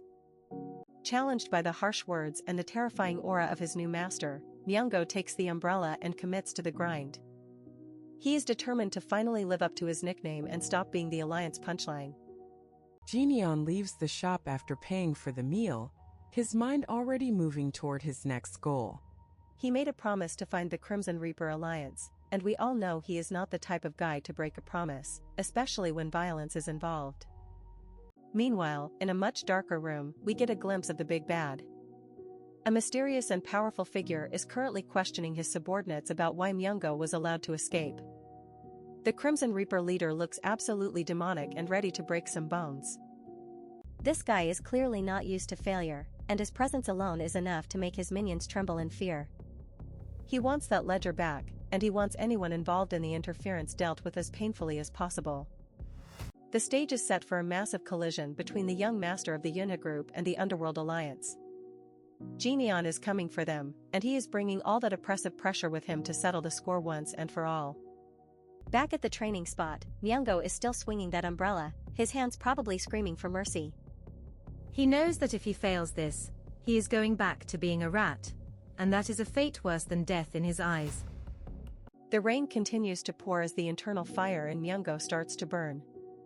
He is visualizing every thug he ever ran from with every swing, slowly transforming from a victim into a weapon under Jinian brutal guidance. Jinian walks away into the misty streets, looking like the ultimate boss. He knows that the storm is coming, but he is the one who brought the thunder. The Crimson Reaper Alliance has no idea that their days of ruling the downtown district are officially numbered. A promise must be kept, and the young master is a man of his word. As he disappears into the shadows, the focus shifts back to the Crimson Reaper headquarters, where the air is thick with blood and tension. The leader of the Alliance prepares for war, unaware that his opponent is a reincarnated monster who eats thugs for breakfast. The hunt is on, and the poisonous fox is finally learning how to bite back. Imagine being a top-tier underworld boss only to find out your elite squad got clapped by a random merchant's son. Our main man Jinian is out here ruining reputations, and the Crimson Reaper is absolutely seething because one little fox got away. This oversized gym rat with the red hair can't handle the fact that Jinian is already being called the strongest in the region. He basically orders a double funeral for the kid and the fox, proving that his ego is even more fragile than his henchman's ribs. Meet the Crimson Reaper, a guy who thinks weapons are for losers and prefers to literally rip people apart with his bare hands. He's already deleted several major sects, acting like a total psycho who never learned how to play nice with others. This guy is basically the IRS but with more violence, extorting every shop and pleasure house in the area. He even managed to squeeze tribute out of Chol Myungo, making him the ultimate neighborhood bully that nobody asked for. Just yesterday, this beast decided to take over the entire auction house by force because why not? Jineon realizes that if this red flag on legs keeps escalating, his family's business is toast, so he decides to handle the trash himself. Our protagonist isn't waiting for an invitation to the villain's lair. He heads straight to the Passion House, looking like a total boss while the local nightlife district tries to figure out why a storm is brewing in a silk robe. As soon as he steps inside, a girl's scream echoes from the top floor, letting everyone know the Reaper is currently busy being a monster. It is the classic villain doing villain things trope, and Jineon is clearly not here for the atmosphere. The staff is terrified because the Reaper's room is basically a crime scene waiting to happen. Meanwhile, the house manager, Jonghwa, tries to act all professional while her guests are literally fleeing for their lives in the background. Jonghwa tries to play the "Do you have an appointment" card, which is hilarious considering Jineon looks like he's about to renovate the building with his fists. He just wants to know if the red-haired psycho is upstairs or not. Jineon has zero time for small talk or hospitality. He ignores all the warnings about the leader's terrifying temper, probably because he knows the Reaper is about to have a very bad day. He coldly demands the location of the boss. Before the carnage starts, Jineon actually tells the manager to evacuate the innocent people. He might be a cold-blooded fighter, but is not a complete savage, unlike the guy he's about to turn into a floor mat. As he starts his walk of doom up the stairs, you can practically feel the hype. He's walking into the lion's den with the confidence of a man who knows the lion is actually just a very loud house cat. The guards think they can stop him, but Jineon doesn't even bother opening his mouth. He lets his fists do the talking, and let's just say the conversation is very one-sided and involves a lot of broken floorboards. One guard tries to get brave and ends up regretting his entire life choice in approximately 3 seconds. Jineon is clearing the path like he's playing a video game on easy mode, and the fodder guards are just XP points at this point. Surrounded by a bunch of angry thugs, Jineon just asks which floor the Reaper is on. When they don't answer, he decides that killing everyone on the way up is a much more efficient way to find his target anyway. The thugs charge in like they actually have a chance, but Jineon starts borrowing their own weapons to speed things up. He's literally using their gear to dismantle them, which is the ultimate "stop hitting yourself" flex. Armed with a borrowed axe and some glowing blue lightning, he turns the staircase into a literal mosh pit of pain. These guys are getting wrecked so fast they probably don't even realize they're airborne until they hit the wall. He even grabs a spiked mace because why limit yourself to just one type of destruction? He's smashing through rooms and clearing floors like a one-man demolition crew, and he hasn't even broken a sweat yet. After clearing out the lower levels, he realizes he's in the wrong room and just keeps moving. The sheer disrespect of treating a legendary gang space like a poorly organized scavenger hunt is why we love this guy. Every time a door opens, someone gets sent flying. Jineon is systematically checking every floor, leaving a trail of unconscious tough guys behind him. He's determined to find the man at the very top of this trash pile. Finally reaching the 5th floor, the atmosphere gets heavy. The Reaper is sitting there like a final boss, mockingly asking if the kid came to pay off someone else's debt. He really thinks he's the main character here, bless his heart. Jineon is completely unimpressed by the Reaper's height or his scary bedroom. He basically tells the guy that stomping on trash like him is his specialty, which is a burn so sick it probably hurt more than the actual punches. The Reaper tries to flex his strength by showing off the body of the girl he just killed, claiming he just couldn't control his power. This guy is a total sociopath, and Jineon's patience has officially hit 0%. Seeing the monster's total lack of remorse, Jineon decides that this guy is beyond rehabilitation. He switches into executioner mode, and you can tell the Reaper is about to find out exactly what real strength looks like. The Reaper keeps bragging about how he's ripped apart everyone who ever tried to kill him, but he's never faced someone who treats him like a minor inconvenience. The ego on this man is about to get a reality check. As the tension peaks, we see panicked citizens running for their lives outside the building. They know that whatever is happening on that 5th floor is about to bring the whole house down, literally. Meanwhile, in another part of town, Chol Myung-go is still out there swinging his umbrella like a madman. He's focused on his 100,000 swing goal, completely unaware that his boss is currently rearranging a villain's face. Myung-go is counting his reps when a massive explosion of sound rocks the entire district. It's the signal that the real fight has finally started, and Ji Neon is about to show the Reaper why you never mess with a merchant's son. People are screaming about some crazy guy tearing the pleasure house apart, and honestly, they aren't wrong. Ji Neon is doing God's work by cleaning up the neighborhood, one broken villain at a time. Back at the training ground, Myung-go is still at it, but even he has to stop when the shockwave hits. The night was supposed to be peaceful, but Ji Neon decided that justice needed to be served with a side of total destruction. Myung-go hits rep number 2870-something, but his eyes are fixed on the fire and smoke in the distance. He knows his master is putting in work, and the hype for the next round is officially off the charts. A massive boom and the realization that the Crimson Reaper might have just met his actual Reaper. If you want to see if the red-haired psycho survives the stomping of a lifetime, you better stay tuned for the next one.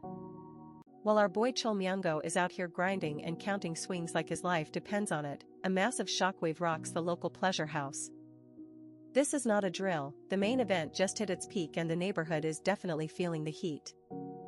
The Crimson Reaper is currently having a midlife crisis because he cannot believe a random merchant's son is matching his monstrous strength. Imagine being a legendary villain and getting checked by a kid who should be counting coins instead of throwing hands. Our villain is reeling, realizing that this is not just some lucky fluke. He is getting pushed back by someone he thought was a total weakling. And the look on his face is pure, unadulterated salt. Desperate to stop the bleeding, the Reaper decides to get fancy with it. He is planning to use rebound force to absolutely crush Ji Neon with the next strike. He really thinks a little physics trick is going to save his reputation. Ji Neon is out here playing chess while this thug plays checkers.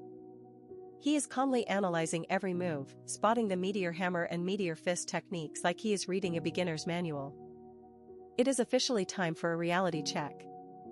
He admits the Reaper has some clean moves and clearly had a decent teacher, but that is where the compliments end. Being good is one thing, but standing against a literal legend is just a fast track to the afterlife. The Reaper is still trying to wrap his head around how a merchant group's young master has strength on par with his. He is doubling down on the rebound force plan because his ego literally cannot handle anything else. Ji Neon watches the desperate struggle with the most bored expression you have ever seen. He has seen these meteor strikes 1,000 times, and honestly, he is just not impressed by the villain's best effort. Then comes the chilling reveal that changes the entire vibe of the room. Ji Neon declares himself the Fist King, and suddenly, the power scaling in this fight just broke through the ceiling. Superior skill meets desperate pride, and it is a total slaughter. The Reaper is getting completely overwhelmed, finding out the hard way that calling yourself a king and actually being one are two very different things. Even with the villain going full power and tapping into every bit of his strength, he is still just a bug under Ji Neon's gaze. The sheer pressure is enough to make any normal person give up on life right then and there. Ji Neon finally lets his anger show, telling this trash that if he had treated people with even a tiny bit of humanity, things might have ended differently. But since he chose to be a monster, he is getting the monster treatment. Pinned down and looking up at his doom, the Reaper finally understands the depth of the hole he dug for himself. There is no escape and no mercy coming from the man standing over him like a god of judgment. It is time for the grand finale. Ji Neon begins cycling through the phases of his martial arts, jumping straight into the second phase with a terrifying blue aura that screams game over. He is not stopping there, folks. He pushes through the third, fourth, and fifth phases in seconds. The raw power radiating off him has the spectators wondering if they should just start running for their lives now. Behold the white lightning 10-phase art. He unleashes the lightning roar, and the entire night sky turns into a strobe light of divine energy. This is not just a punch, it is a literal act of God. The dust settles and the scene is described as a long overdue cleansing of the corrupt underworld. The big bad is nothing but a charred memory now, and the silence in the air is deafening. Standing over the wreckage, Jineon turns his cold, blue eyes toward the remaining thugs. He wants to know who gave these losers the right to squeeze blood from the weak.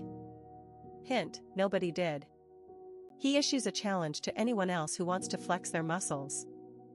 If they want to be famous for 5 seconds, they can step up and get turned into a broken mess just like their boss.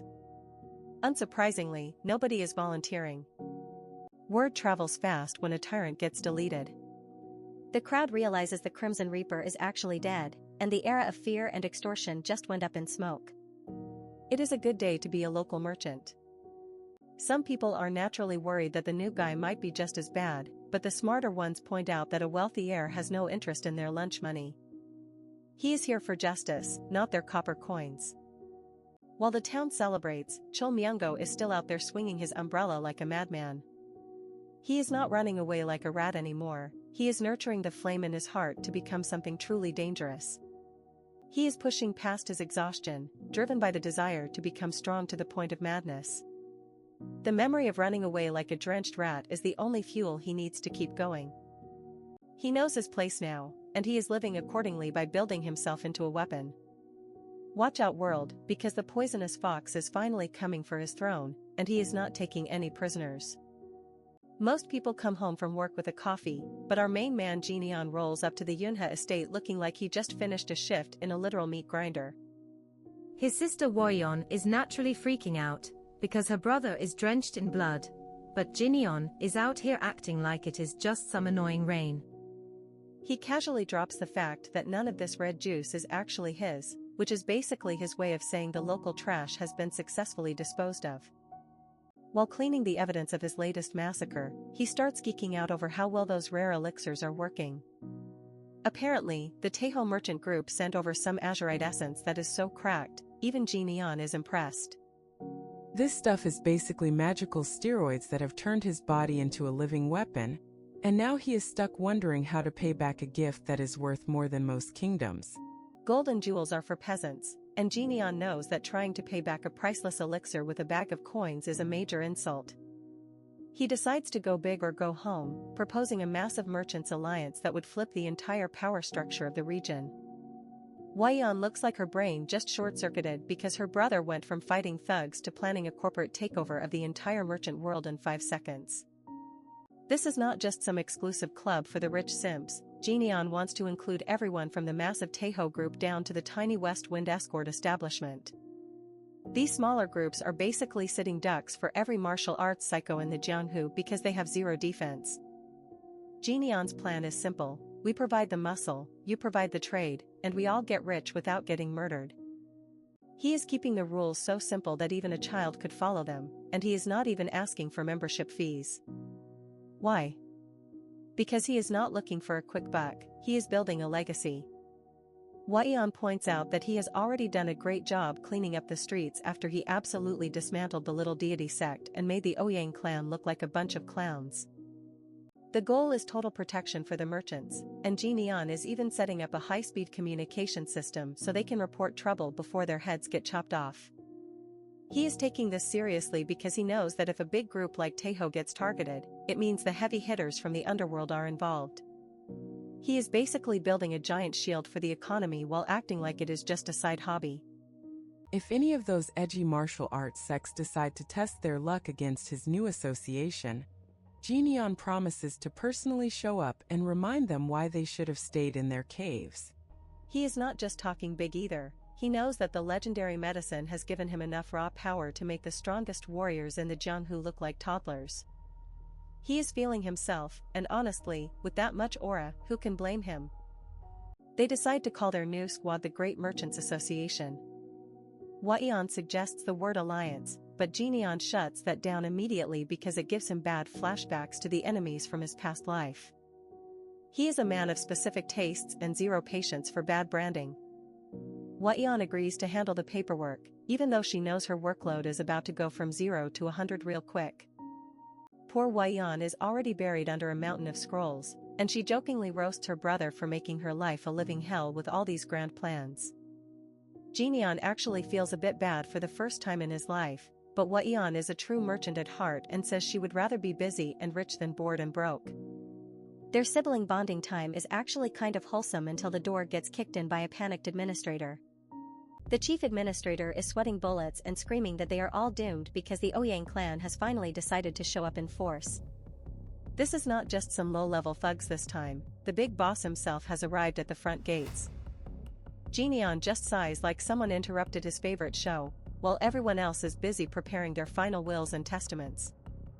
We cut to the main hall where Patriarch Ouyang Seng is sitting there seething with rage and probably a lot of salt.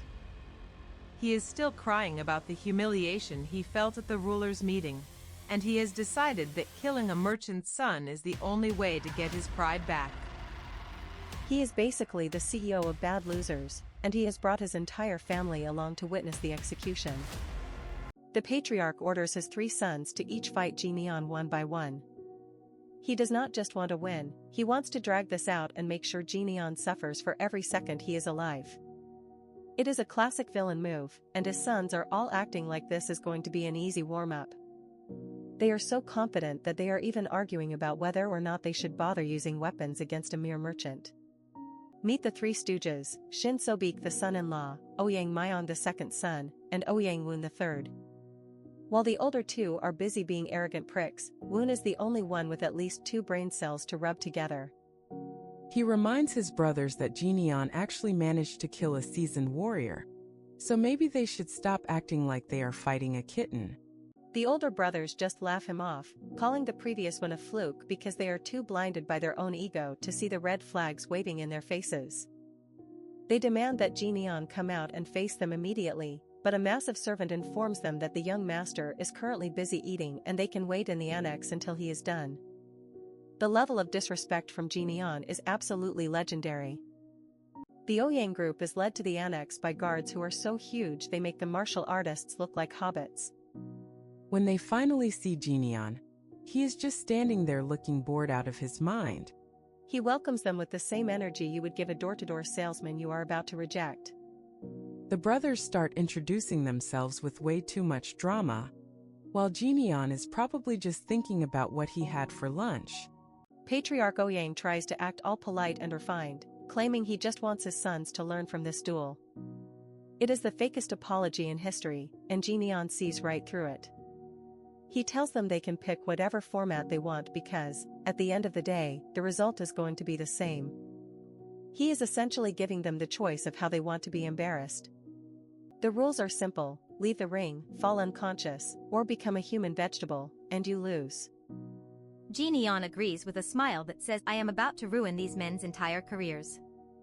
As the first challenger steps up, the leaves start falling and the tension is rising, but Jinian is still standing there with his hands behind his back like he is waiting for a bus. The Patriarch is sitting on the sidelines, literally fantasizing about seeing Jinian beg for his life. But as the fight is about to start, he notices something disturbing. Jinian does not have the shaky aura of a merchant, he feels like a monster that has been forged in the deepest pits of the Jianghu. The realization starts to sink in that they might have just walked into a trap. The first son-in-law, Shin Sobik, starts taunting Jinian for not drawing his sword, acting like he is the main character of an anime. Jinian just tells him he will do whatever he wants, and before the clown can even finish his sentence, Jinian disappears from his sight. The next thing the guy knows, his nose is being rearranged by a fist that feels like it was delivered by a freight train. The impact is so violent that the guy gets sent flying across the arena like a discarded ragdoll. He hits the wall with enough force to crack the stone, and the entire Ouyang clan goes dead silent. The Patriarch's teacup literally shatters in his hand as he watches his son-in-law get deleted in a single move. This was not a fight, it was an execution of a man's dignity. Jinian does not even look winded as he stands over the unconscious body. He looks at the next brother in line and gives them some friendly advice: you guys should probably draw your weapons if you want to survive more than 1 second. He is out here handing out free lessons in humility, and the Ouyang clan is starting to realize that the merchant's son they came to bully is actually the apex predator of the Jianghu. You really thought you could walk into this arena and keep your dignity? Local martial arts geniuses are currently discovering that our boy Jineon doesn't play fair.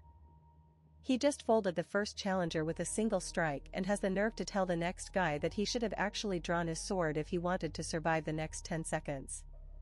Enter young Master Shin, the Ouyang clan's golden boy, who thinks a little bit of respect will save him from a beatdown. He acknowledges Jineon's skill and promises a match where neither side holds back. It is cute how he thinks his techniques actually matter against a protagonist with this much main character energy. The duel starts and Shin is already rethinking his entire life.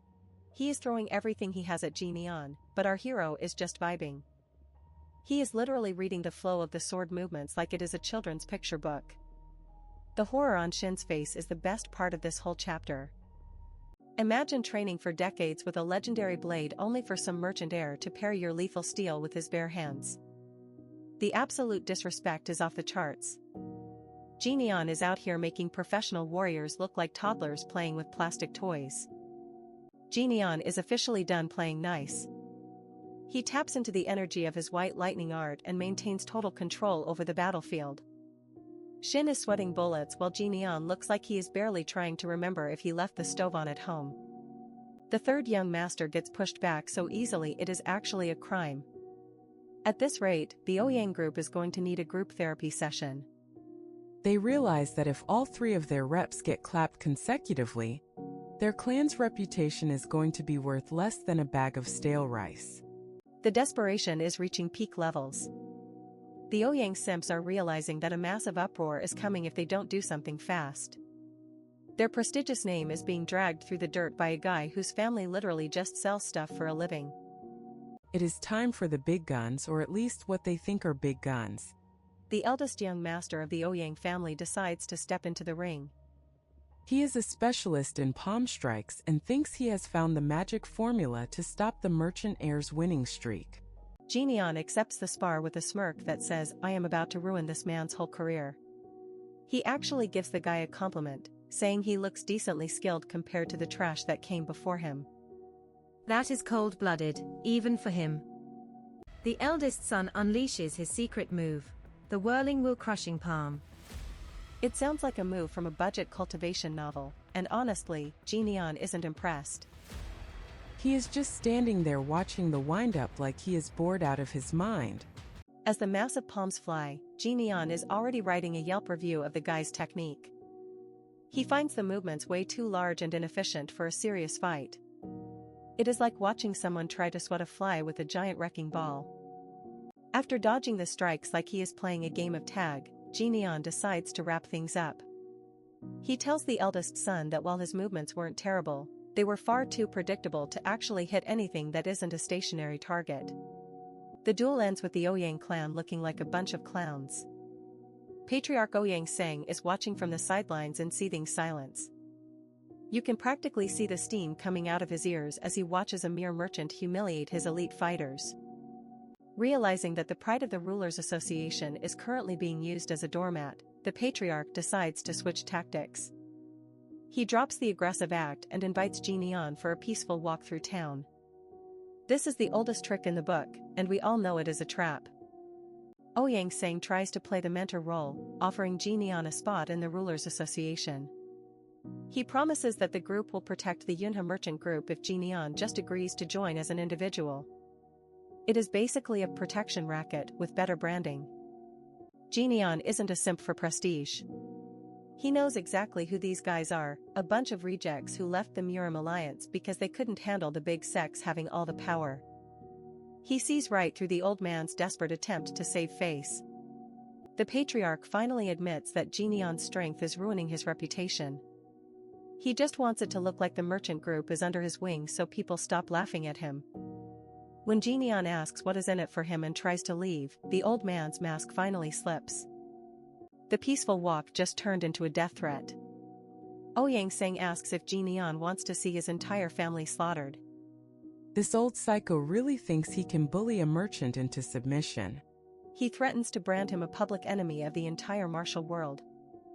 Jineon doesn't even blink. He tells the patriarch that he could just kill him right here and shift the blame onto the eldest son. The absolute audacity to threaten a patriarch while standing in his own town. Our boy is a certified savage. The patriarch loses it and lunges with his poison-toad palm strike. This is his ultimate move, but Jinion's white lightning art has reached the 8th phase. The lightning literally burns through the toxins like they are nothing. It is a total wipeout. Defeated, humiliated, and broken, the patriarch tries to use the association's name as a shield one last time. Jinion just looks him in the eye and promises to make him regret his arrogance for the rest of his miserable life. The Ouyang clan is officially cooked.